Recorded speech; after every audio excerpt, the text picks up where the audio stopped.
Pinaghihinala ang umano'y espiya at hacker ng China ay nahuli ng mga pulis. Ito yung magandang balita. Kasi talagang mayroon talagang patunay na siya ay espiya at umano'y hacker pa.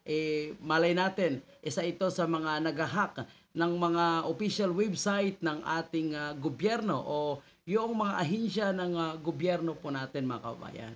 Hindi yung parang nilalakat na lang ng mga Chinese ay posibleng espiya, posibleng ay pinadala ng China para tayo ay sakupin. So tandaan natin, wala pa namang istorya sa kabuuan na talagang sinakop po tayo ng China.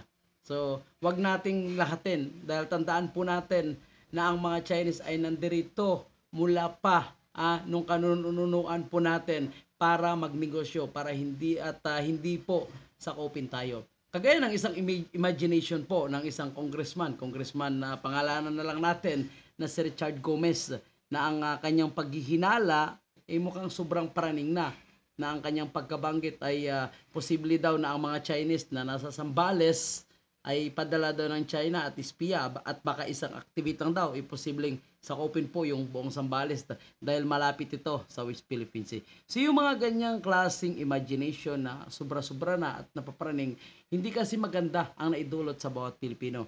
Lalo na po may mga nakikinig na mga bata na madaling isipin na, uy, Chinese, baka espiya to. So magkakaroon kasi ng xenophobia, magkaroon kasi ng discrimination sa mga Chinese national na nandirito sa ating bansa.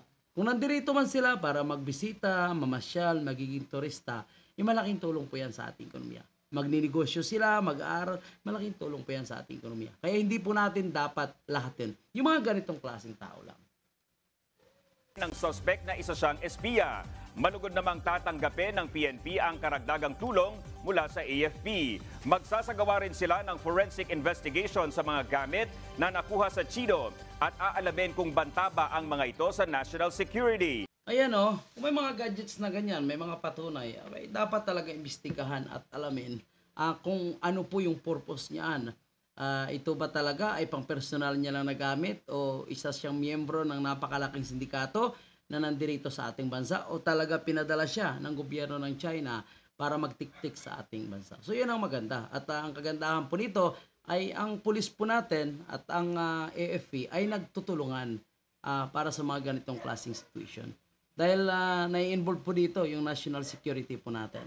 So gamitin nila yung intelligence fund na ibinigay naman sa kanila. Dahil sayang naman po yan kung hindi gagamitin sa paniniktik ng kanilang pinaghihinalaan na posibleng spiya o posibleng kumukuha lamang ng impormasyon, datos sa ating bansa.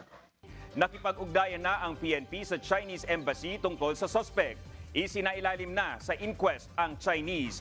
Bukod sa paglabag sa Comprehensive Firearms and Ammunition Regulation Act, sinampahan din siya ng mga reklamong grave threat at paglabag sa Access Devices Regulation Act of 1998. So marami kasing nakukuha pala sa kanya. So may mga baril pa pala. Maganda po yan. At least kahit papaano po ay nahuli na kaysa magkalat pa po yan sa ating bansa. At malay natin, totoo nga na may mga talagang espiya, sleeping cells na pinadala po sa ating bansa. At least may mga nahuhuli.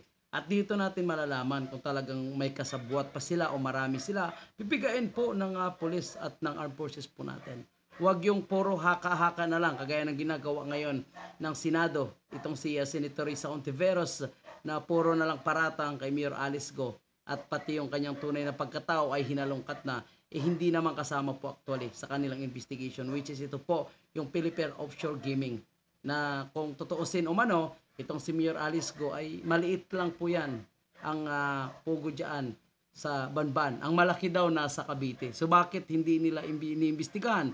At ayon sa lumabas na impormasyon, yung pugo mismo dyan sa Banban, may opisina pa ng PAGCOR. So bakit hindi nila questionin ang PAGCOR? Kung bakit walang ginagawa, kung yan pala ay illegal operation, bakit hindi nila nahuhuli at bakit hindi nila inimbestigahan? O kung ganun pa man, bakit hindi nila agad pinasara?